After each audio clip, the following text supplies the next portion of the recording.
पाकिस्तान आप दिख रहे हैं और एक नजर डालेंगे टॉप स्टोरीज पर। कराची जैसे बड़े शहर को साफ रखने वाले हजारों सैनिटरी वर्कर्स ना मुआशरे में इज्जत हासिल कर पाते हैं, ना सिंध सरकार बुनियादी मुतालबात पूरे करने में दिलचस्पी लेती है। कई माह से तनख्वाहों से महरूम मजदूर बगैर कोरोना किट्स के रोज काम पर निकलते हैं। वबा के बायस ये मुलाजमीन हाई रिस्क पर हैं।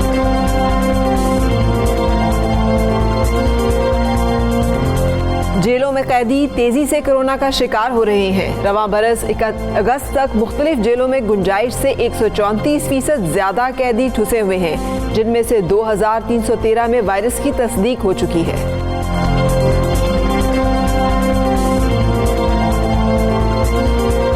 कराची से कश्मीर तक सर्दी अपने जौबन पर, शिमाली इलाके यूरोप का मंजर पेश कर रहे हैं। शहर कायद में साइबेरिया की यखबस्ता हवाएं चल पड़ी। लाहौर और मुल्तान में मगरिब के बाद ही धुंध डेरा डाल लेती है।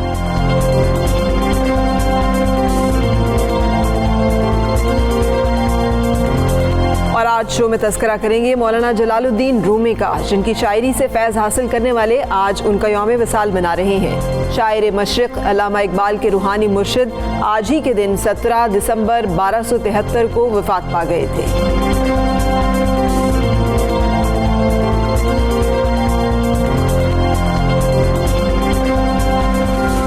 जी, तो टॉप स्टोरीज आपने जानी। अब बात करेंगे जानलेवा मरज कैंसर जो है वो हर साल हम जानते हैं दुनिया की एक बड़ी आबादी को मौत के मुंह में धकेल देता है। आलमी इदारा सेहत के मुताबिक अगर पाकिस्तान की बात कर ली जाए तो हर साल 1,70,000 से ज़ायद अफराद कैंसर का शिकार हो जाते हैं। और ये एक बड़ा तेज़ी से बढ़ता हुआ मसला है, जो पूरी दुनिया में इसके बारे में आगाही बहुत ज़्यादा बढ़ती जा रही है। लेकिन अगर मुल्क में कैंसर के मरीज़ों की सहूलतों का मुआवजा किया जाए पूरी दुनिया से, तो उन सहूलतों का ना होना हमेशा एक मसला रहा है। ऐसे में मुल्क के मौजूदा वज़ीर आज़म की लगन और आवाम के ताउन से लाहौर में मुल्क का पहला कैंसर हस्पताल बनाया गया। शौकत खानम हस्पताल ने 1994 को अपने दरवाजे मरीजों के लिए खोले थे। उस वक्त से आज तक खिदमत का ये सफ़र कभी नहीं रुका। अच्छा, 2011 में पेशावर में दूसरे शौकत खानम हस्पताल की बुनियाद रखी गई थी, जो 29 दिसंबर 2015 को पाया तकमील तक पहुंचा था। 75% से ज़ायद मुस्तहिक मरीजों को कैंसर का मुफ्त इलाज फराहम करने की मिसाल दुनिया में हमें और कहीं पर नहीं मिलती है। और हमजा, कैंसर का इलाज जो है is not like any other ordinary disease. ये बहुत एक्सपेंसिव भी होता है, बहुत कॉम्प्लिकेटेड भी होता है, और इसमें बहुत सुपर स्पेशलाइजेशन जो है वो भी इन्वॉल्व होती है, जिसमें डॉक्टर और मशीनरी, ये तमाम चीज़ें जो हैं बड़ी हाईली स्पेशलाइज चाहिए होती हैं। और अब लाहौर के बाद कराची में भी शौकत खानम हस्पताल बनने जा रहा है। ये पाकिस्तान का सबसे बड़ा कैंसर अस्पताल होगा, जहां कैंसर की तशखीस और इलाज की तमाम जदीद तरीन सहूलतें एक ही छत तले फराहम की जाएंगी। और अस्पताल की इमारत 10 लाख मुरब्बा फीट पर तामीर की जाएगी। यह अस्पताल खास तौर पर सिंध और बलूचिस्तान की आबादी को उनके घर के करीब ही कैंसर के इलाज तक आसान रसाई फराहम करेगा। पहले लाहौर आना पड़ता था, फिर पेशावर वाला मामला हुआ तो कुछ केपी का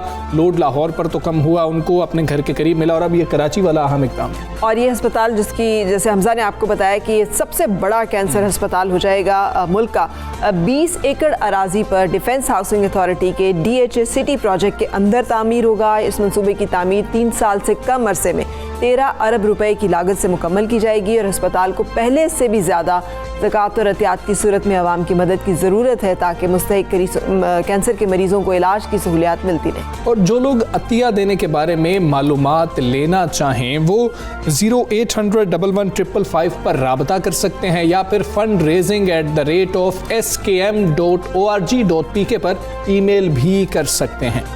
तो इस हवाले से हम बातचीत करेंगे। हमारे साथ एक्टिंग CEO शौकत हस्पताल डॉक्टर आसिम यूसुफ हैं। अस्सलाम वालेकुम doctor Asim Yusuf, and welcome you in show. Thank you. It's a good news कि फाइनली कराची के लोग जो हैं वहाँ पर भी एक बड़ा हस्पताल कैंसर का बनने जा रहा है, जो मुल्क का सबसे बड़ा हस्पताल होगा।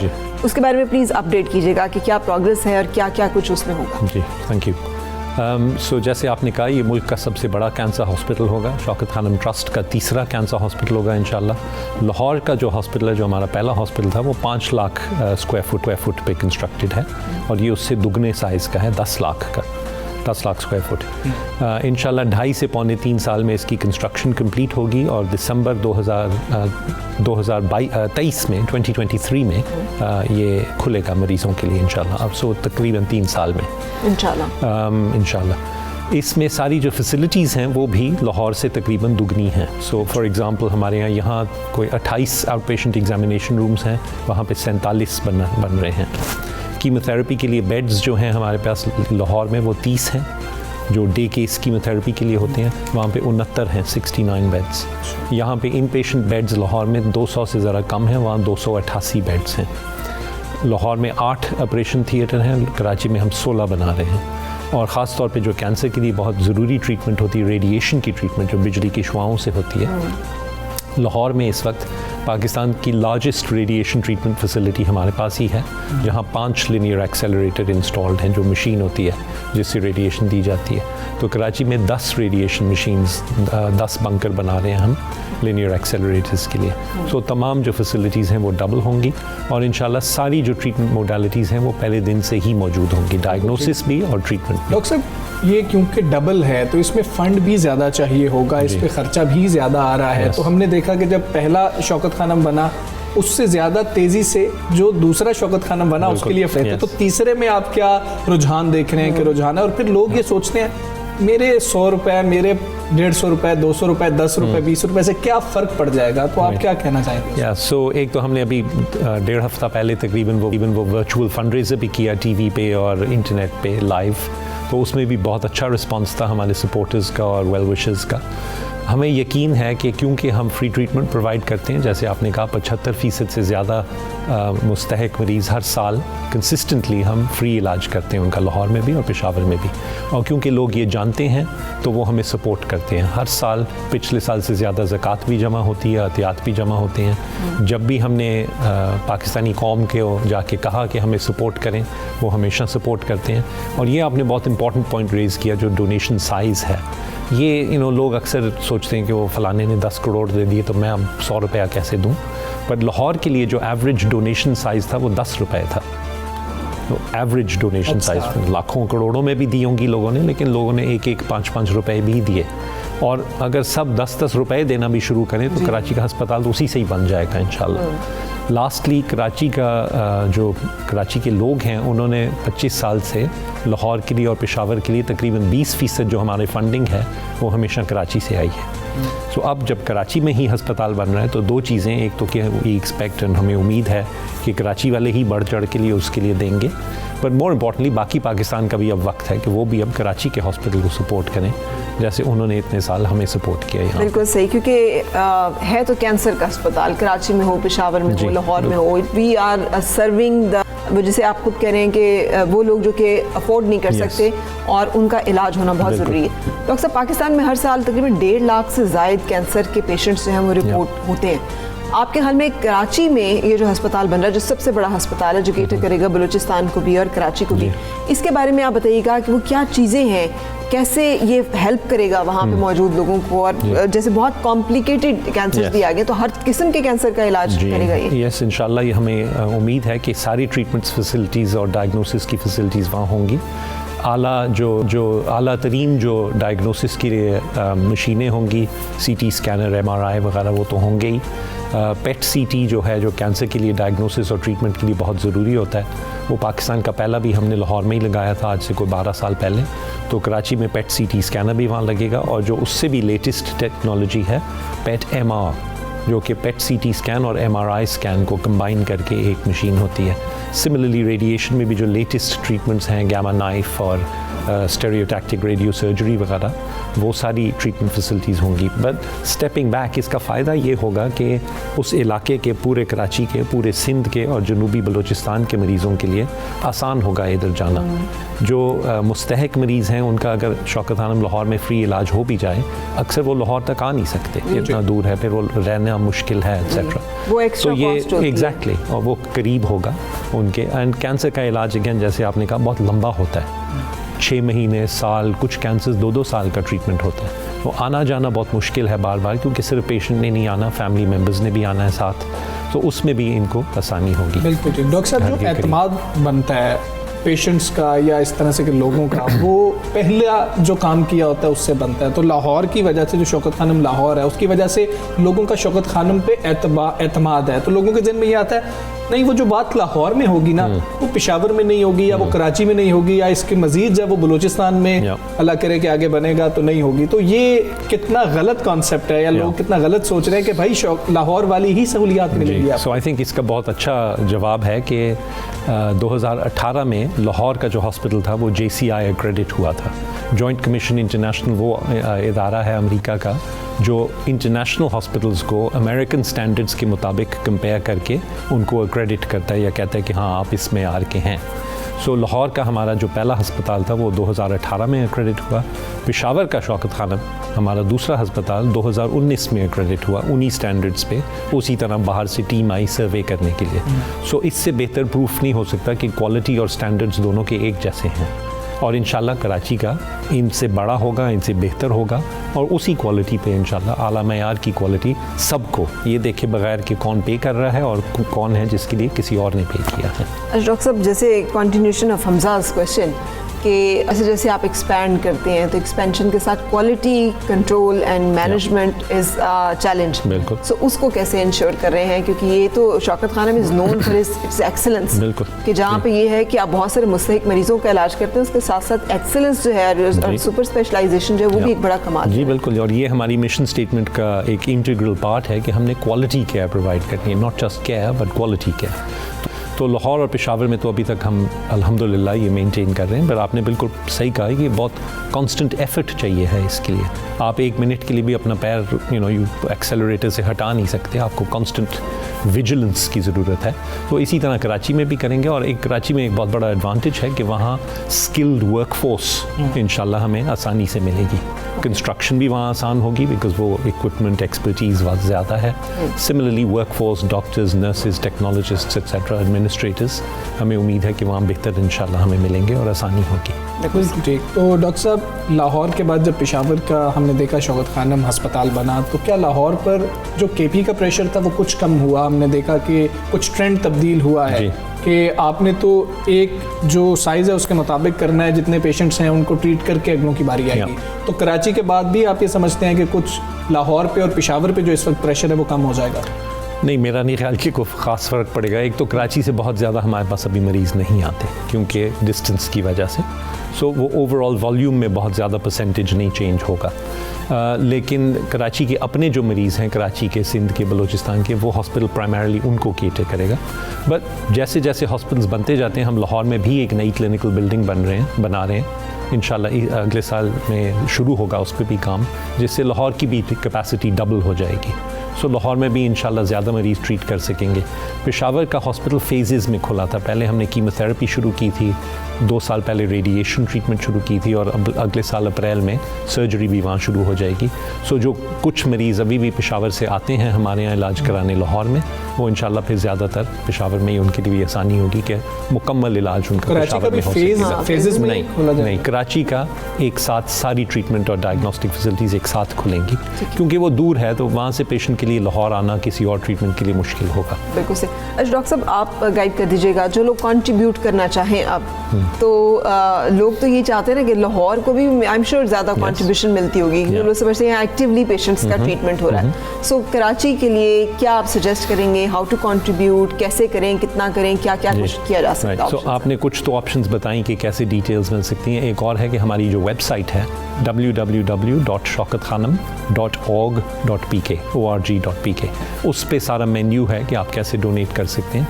बट लिटरली आप 5 रुपए 10 रुपए रोज़ के देना चाहें वो दे सकते हैं। आप एक SMS भेज सकते हैं 7770 पे, जिससे 20 रुपए शौकत खानम को आपके अकाउंट से डिडक्ट करके दिए जाएंगे। आप डोनेट ब्रिक वाले कैंपेन में ज्वाइन इन कर सकते हैं जिस पे 100 रुपया रोज़ाना, हर हफ्ते, हर महीने आप दें तो वो कंटिन्यूअस डोनेशन होती जाएगी। ऑब्वियसली जो मेन्यू है वेबसाइट पे जो डोनेशंस का, उसमें आप कमरा स्पॉन्सर कर सकते हैं, इक्विपमेंट स्पॉन्सर कर सकते हैं, एक विंग या एक फ्लोर स्पॉन्सर कर सकते हैं। बट इम्पॉर्टेंट चीज़ ये है कि ये करोड़ों और अरबों की बात नहीं है, ये 5 और 10 रुपए की बात है। सब अगर रोज़ाना अपना थोड़ा थोड़ा देना शुरू करें तो 3 साल में कोई मुश्किल नहीं है कि ये अस्पताल भी बने और इंशाल्लाह यही जो एग्जिस्टिंग हॉस्पिटल्स हैं ये भी बढ़ते जाएं और ज़्यादा से ज़्यादा मरीज़ों का इलाज। इस वक्त जो नंबर है और ईमेल है वो भी हमारी स्क्रीन पर इस वक्त आप देख सकते हैं, आपकी रहनुमाई हो सके इसलिए हम वो स्क्रीन पर चला रहे हैं, आप उसको नोट कर सकते हैं और उस पर फिर रब्ता कर सकते हैं। डॉक्टर साहब ये भी हमें बताइएगा कि जो अब फंड होगी, 3 शौकत खानम हो जाएंगे माशाल्लाह से, तो तीनों के लिए एक ही जगह पर फंड कलेक्शन की जाएगी या फिर सबके लिए मुख्तलिफ हुआ करेगी? अभी तो वो कराची वाला बन रहा है, उसके बाद क्या हालात होंगे? लोग टारगेटेड डोनेशन दे सकते हैं। इस वक्त भी हमेशा से है कि अगर आप कराची के लिए स्पेसिफिकली देना चाहें आप वो भी दे सकते हैं, अगर आप स्पेसिफिकली लाहौर या पेशावर के लिए देना चाहें। अगर आप जनरली देना चाहें शौकत खानम ट्रस्ट को, तो वो फिर हमारा जो बोर्ड है वो एलोकेट करता है कि कौन से हॉस्पिटल्स को कितने मिलने, क्योंकि सब हमारे लिए तो सब एक हैं। बिल्कुल। अच्छा डॉक्टर साहब, thank you so much for joining us and wish you best of luck पूरे शौकत खानम ट्रस्ट को कि वो ट्रिब्यूट कर रहे हैं मुल्क में कैंसर रिसर्च और उसके साथ साथ कैंसर की ये जो ट्रीटमेंट है इसको इतनी effectively and actively, and let's hope for the best कि कराची का जो आपका शौकत खानम सबसे बड़ा कैंसर अस्पताल है वो भी आपके जो टाइम है कैलकुलेटेड 3 साल के अरसे में मुकम्मल और लोगों को सर्व करें। Thank you ji, thank you very much for Thank that. और एक चीज़ और भी मैं रिक्वेस्ट करना चाहूँगी कि जो लोग टाइम डोनेट करना चाहें ना उनके लिए भी कोई रखिए, देयर शुड बी एक कम्युनिटी सर्विस का भी कॉन्सेप्ट होना चाहिए। Thank you for doctor Asim Yusuf साहब, थैंक यू वेरी मच। ये बहुत खैर का काम है, इसमें आप जितना हिस्सा ले सकते हैं ज़रूर हिस्सा लीजिए। और अब कुछ बात करेंगे सैनिटरी वर्कर्स की। जी हाँ, जिन्हें हम मुख्तलिफ नाम देते हैं और वो नाम जो है बाज़-औक़ात ऐसे होते हैं जो उनकी सेल्फ रिस्पेक्ट और ईगो को भी हर्ट करते हैं, लेकिन ये वो लोग हैं जो खुद गंदगी और बदबू में रहकर ज़िंदगी को हथेली पर रखकर शहर को साफ़ और खूबसूरत रखने के लिए सरगर्म रहते हैं। और ये हम आपको बता देते हैं, आप देख भी लेते हैं, लेकिन जब इनकी हड़ताल होती है तो शहर के क्या हालात होते हैं आप खुद देख सकते हैं। ये गंद हम डालते हैं, हाँ। साफ ये लोग करते हैं, मगर इन्हें मुआशरे में इज्जत की निगाह से देखा ही नहीं जाता है, हुकूमती सतह पर इनकी खिदमात को सराहा ही नहीं जा रहा है। और ये एक अफसोसनाक बात है। हमें अच्छी तरह से याद है कि एक टाइम होता था ना जब हम ऐसे काम करने वालों के लिए एक गिलास अलग रख दिया करते थे, उनका पानी का बर्तन अलग रख दिया करते थे, और आज भी एक दिन अगर घर में कूड़ा उठाने वाला ना आए तो लग पता जाता है कि आपने कैसे इस मसले को हैंडल करना और कैसे डील करना है। कोविड के बाद एक तो सैनिटरी वर्कर्स कई माह से अपनी तनख्वाहों से महरूम है, दूसरा उनको या तो नाक़िस हिफाजती किट्स दी जा रही हैं या सिरे से उनको हिफाजती किट्स ही दी नहीं जाती। हालांकि वफाकी और सूबाई हुकूमतों की हिदायत के मुताबिक सैनिटरी वर्कर्स को हिफाजती किट्स की फराहमी लाजमी।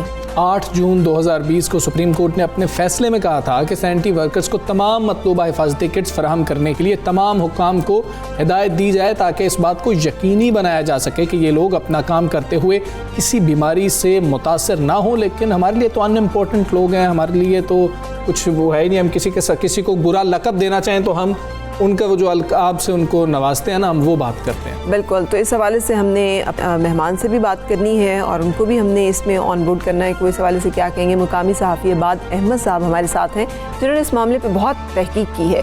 अब्बाद साहब फरमाइएगा, सैनिटरी वर्कर्स को तनख्वाहों से महरूम क्यों रखा जा रहा है, जबकि कम अज़ कम तनख्वाह जो है वो 17,600 के बजाय उन्हें सिर्फ 6,000 रुपये दिए जा रहे हैं, क्यों? देखिए, इसका बेहतर जवाब तो सिंध गवर्नमेंट देगी। मैं यहाँ पे हूँ तो मैं सिंध के हवाले से बात करूँगा। बस सवाल यहाँ पे ये होता है कि बकौल सिंध गवर्नमेंट के उनके अपने ऑफिशियल स्टैट्स जो हैं कि पिछले 10 साल में 8,342 बिलियन रुपीस यहाँ पे स्पेंड हुए हैं। तो पहला तो सवाल है कि अगर स्पेंड हुए हैं तो अगर हम इसको फेस वैल्यू पे ही ले लेते हैं कि इतने ही स्पेंड हुए हैं, तो फिर यहाँ पे सैनिटरी वर्कर्स को तनख्वाह कोई 6 से 9 महीने के डिले के बाद मिलती है। लास्ट तनख्वाह मिली है जब सुप्रीम कोर्ट ने ऑर्डर किया, उसके बाद उनके फंड्स रिलीज़ किए गए।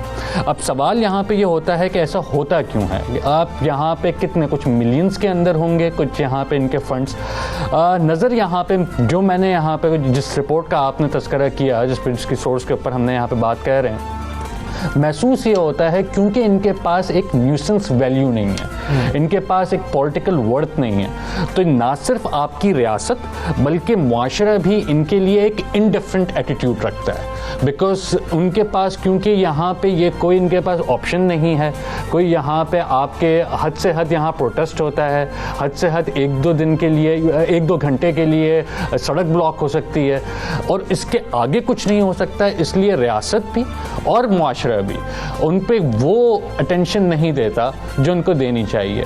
अब यहाँ पे कोविड की सेकेंड वेव चल रही है फरा, आप देख रही हैं कि हर दिन यहाँ पे डेथ टोल जो स्टैट्स है वो बढ़ रहा है। आज इस वक्त सैनिटरी वर्कर हमसे ज़्यादा, जो एक आम आदमी है उससे ज़्यादा वल्नरेबल है इस कोविड की लहर में। क्यों?